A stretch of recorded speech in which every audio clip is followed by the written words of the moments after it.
নমস্কার বন্ধুরা, welcome to Rupa's food story channel. রূপার ফুড স্টোরি চ্যানেলে আপনাদের জানাই অনেক অনেক স্বাগত। আজকে আমি বানাবো সাইটিং মাছের ফিশ ফ্রাই। এই মাছটাকে কিন্তু আবার ভাঙড়া মাছও বলে গোয়াতে। আজকে আমি এই মাছ দিয়েই বানাবো ফিশ ফ্রাই, সাইটিং মাছের ফিশ ফ্রাই। চলো তাহলে দেখে নেওয়া যাক আজকের আমার এই রেসিপিটি। আমি এখানে 4টে সাইটিং মাছ নিয়েছি, ভালো করে কেটে ধুয়ে নিয়েছি মাছটাকে। আর একটা চাকু দিয়ে মাছের গায়ে চিরচির করে কেটে নিয়েছি, যাতে মাছের মধ্যে লবণ হলুদ মশলাগুলো খুব ভালো করে ঢুকে যায়। এবার আমি মাছের মধ্যে দিয়ে দিচ্ছি 1 চামচ লবণ আর 1 চামচ হলুদ। লবণ হলুদ দিয়ে আমি মাছটাকে ভালো করে মেখে নেব। হাত দিয়ে আমি ভালো করে লবণ হলুদ দিয়ে মাছটাকে মেখে নিয়েছি। এবার মাছের মধ্যে দিয়ে দিচ্ছি আদা আর রসুনের পেস্ট। একসাথে আমি আদা রসুনের পেস্ট দিয়ে দিয়েছি। আর দিয়ে দিয়েছি 1 চামচ চিকেন কারি মশলা আর 1 চামচ রেড চিলি পাউডার দিয়ে ভালো করে মাছের মধ্যে আমি মশলাটাকে মেখে নেব, যাতে মাছের কাটা অংশগুলোতেও মশলাটা ভালো করে ঢুকে যাবে।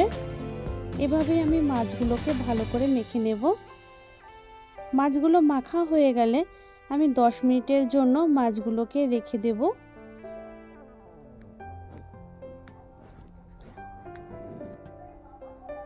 এবার আমি একটা পাত্রে সুজি নিয়ে নিয়েছি, আর সুজি দিয়ে মাছগুলোকে এইভাবে আস্তে আস্তে কোট করে নেব। এভাবেই সমস্ত মাছগুলোকে আমি সুজি দিয়ে কোট করে নেব। সুজি দিয়ে কোট করার ফলে মাছগুলো ভাজার পরে খুব ক্রিস্পি হবে, খেতে কিন্তু দারুণ লাগবে। অবশ্যই তোমরা এই রেসিপিটি বাড়িতে ট্রাই করে দেখবে। আর এই মাছের ফিশ ফ্রাই একবার যদি খাও বারবার বানাতে ইচ্ছে করবে তোমাদের। ছোট থেকে বড় সবাই এই ফিশ ফ্রাইটা খেতে পারবে, খেতে কিন্তু খুবই ভালো লাগবে। এবার আমি কড়াই গরম করতে বসিয়ে দিয়েছিলাম। কড়াইতে দিয়ে দিয়েছি সাদা তেল। তেলটা গরম হয়ে গেছে। এবার তেলের মধ্যে দিয়ে দেব প্রথমে আমি দুটো মাছ দিয়ে আমি কিছুক্ষণ মাছগুলোকে ভেজে নেব ভালো করে। প্রথমে নিচের অংশটা ভালো করে ভাজা হবে, তারপরে আমি মাছগুলোকে উল্টে দেব। দুটো মাছকে আমি এইভাবে উল্টে দিয়ে অপর পিঠটা ভালো করে ভেজে নেব।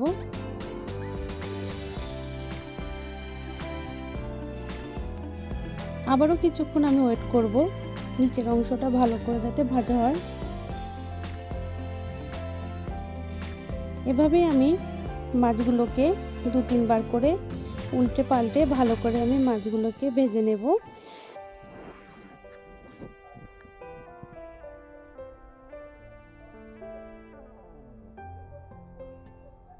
এই সময় গ্যাসের হিটটা কিন্তু অবশ্যই আপনারা মিডিয়াম ফ্লেমে রাখবেন। মিডিয়াম ফ্লেমে রেখে মাছগুলোকে ভেজে নিতে হবে। মাছ দুটো ভাজা হয়ে গেছে, এবার আমি তুলে নিয়েছি। এই তেলের মধ্যেই আমি বাকি মাছ দুটোকে দিয়ে দেব। দিয়ে এইভাবেই আমি মাছগুলোকে ভেজে নেব। হাই হিটে কোনো সময় মাছগুলোকে ভাজবেন না, তাহলে তাড়াতাড়ি ওপরের অংশটা লাল হয়ে যাবে, ভেতরের মাছটা কাঁচা থেকে যাবে। এভাবে মিডিয়াম ফ্লেমে এক পিঠ অপর পিঠ উল্টে পাল্টে ভালো করে ভেজে নেবেন, যাতে মাছটা খুব সুন্দর করে ভাজা হয়ে যায়।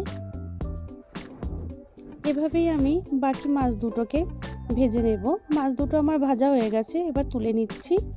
রেডি হয়ে গেল আমাদের সাইটিং মাছের ফিশ ফ্রাই। এই রেসিপিটা কেমন লাগলো তোমরা অবশ্যই কমেন্ট করে জানাবে। আমার এই রেসিপিটা তোমাদের যদি ভালো লাগে অবশ্যই লাইক করো, শেয়ার করো, পাশে থাকা বেল আইকনটা প্রেস করে দিও, যাতে নতুন নতুন সব ভিডিও সবার আগে তোমাদের কাছে পৌঁছে যায়। আর অবশ্যই আমার চ্যানেলটাকে তোমরা সাবস্ক্রাইব করে নিও।